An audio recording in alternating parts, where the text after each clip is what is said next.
If you own real estate in Crofton, then this December Market Insight is for you.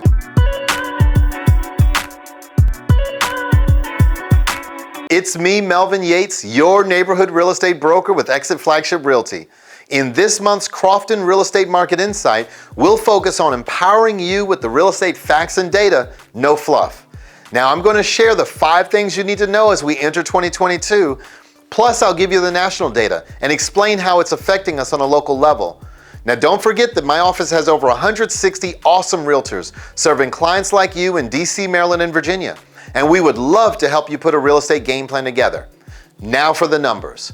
This month, the average sales price in Crofton is $377,218. Now, this is a 6.5% decrease over the last 12 months and a 5.6% decrease over the last 30 days. Now, days on market. The average days on market, which is the time it takes to find a buyer for a home sold in Crofton, during November was 16 days, which is a good amount ahead of the county average of 21 days.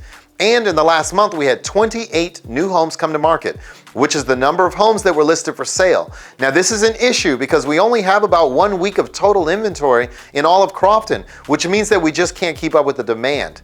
Though this is concerning for my buyers, this is a huge opportunity for my sellers who should strongly consider taking advantage. Now, as far as home sellers who accepted an offer during the month, otherwise known as pending, there were 42 of them in November, which represents 150% of the 28 new listings. And there were 54 homes that ultimately sold during the month of November in all of Crofton. That's up 25.6% over last month and 25.6% over last year this time. So, as the data shows, this is textbook supply and demand problem. My agents have lots of qualified buyers who want to buy in Crofton, and they're willing to pay top dollar. I just need more houses for them to buy. So if you're thinking about moving up, moving down, or maybe moving away, your time could be now. Now, before I jump into the national data and explain how it affects us locally, feel free to text me an address, any address, and I'll shoot over a free market analysis on that specific home. Or you can schedule a confidential strategy session with me or my team using the link. Of course, you can call or email me anytime. I also want to thank the hundreds of thousands who watch my market insights and other informative videos, and the tens of thousands of families who have been able to benefit in some way from the information, and the thousands of clients we've served over the years. I will continue to work at being the most educated advisor on real estate topics in DC, Maryland, and Virginia. So when do most listings come on the market? In a normal market, it would be the second quarter of each year, the spring real estate market, typically April, May, and June of every year. But the reality is that the market right now is anything but normal. The pandemic and coming out of the last couple of years is that the seasonality of traditional real estate has kind of been thrown out the window. So we'll start here. Home sellers have historically moved when something in their lives changed, a new baby, a marriage, a divorce, or a new job. Now, this comes from Jessica Lautz, the Vice President of Demographics at NAR, National Association of Realtors. She goes on to say, the pandemic has impacted everyone, and for many, this became an impetus to sell and make a housing trade. The pandemic caused a lot of people to say, we need something different in a home. Now, it goes on to say the pandemic likely spurred occupants to shorten their home stay as tenure in the home decreased from 10 years to 8 years. Now, according to the report, now this is important here. This is the largest single year change of home tenure since NAR has been collecting the data. The historical data showed that families used to move about every 6 years, but after the housing crisis in 2008, tenure in homes began to rise. What we're seeing in this new report is that, we're starting to see the tenure come down. Very interesting as we look at it, and here's what it looks like geographically, going all the way back to 1985. You'll see the average of about 6 years of some staying in their home, most people staying, some people staying longer, 7, 8, 9, 10 years. The average just over 9 years now in a home over the last 10 years or so. Now, there are a lot of good reasons for that. A lot of people maybe didn't have the equity to make a move. Maybe they were underwater for a while in the home that they own. Maybe they just said, we're not going to do anything. We're just going to try to pay the house off. Now, coming out of a pandemic, we're seeing that dip down. Now, I'm certainly not saying that 1 year would make a trend by any stretch of the imagination, but I think we can safely say that it represents pent-up seller demand in all those years that folks have stayed in their homes. We can say the meaning of a home has dramatically changed. We can also say there's more equity in homes now than there has ever been before in history. All of this leading to many people thinking, maybe now's the time to make a move. And I do believe we'll start to see that in the winter. Now, let's take a look at what George Ratu at Realtor.com says.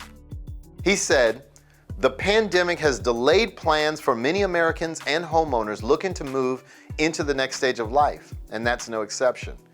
Recent survey data suggests the majority of prospective sellers are actively preparing to enter the market this winter. So going back, a lot of reasons we just talked about, folks thinking about moving.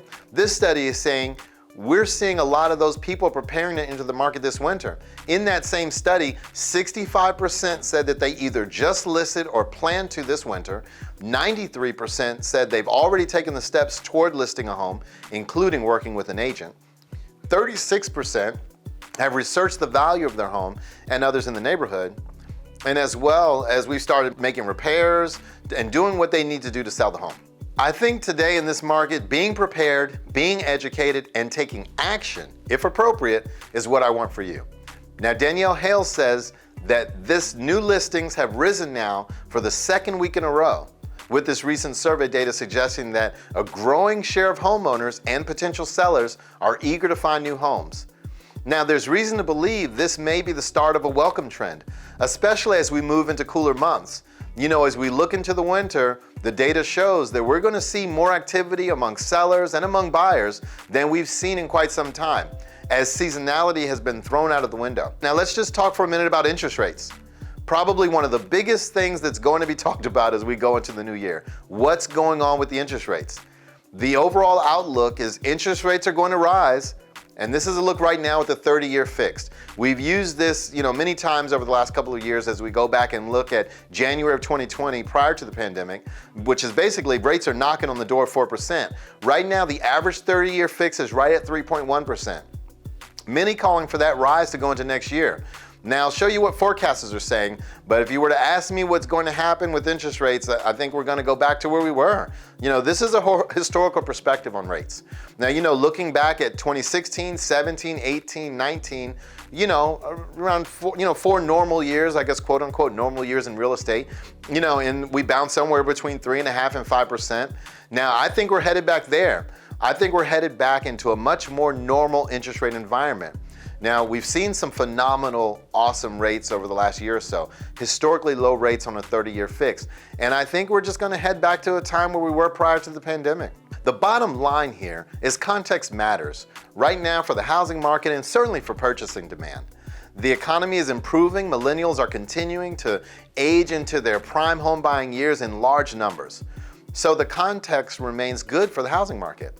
And I think overall, as we look at that, we can expect a rising interest rate environment going into next year. Now, I don't see that affecting the housing market dramatically, but it will cost more to buy a home in the coming months and years. Now, before we close, I'll quickly share some mortgage rate projections. This is an outlook from the four leading providers that we follow: Fannie Mae, Freddie Mac, MBA, which is Mortgage Brokers Association, NAR, as I mentioned earlier, National Association of Realtors. And what they're saying, sometime between the middle and the end of next year, forecasting between 3.5% and 4% in the average 30-year fix. So it is definitely going to cost more, I think. Now, you should expect interest rates to rise. And I don't have a crystal ball to say exactly what the interest rates are going to be.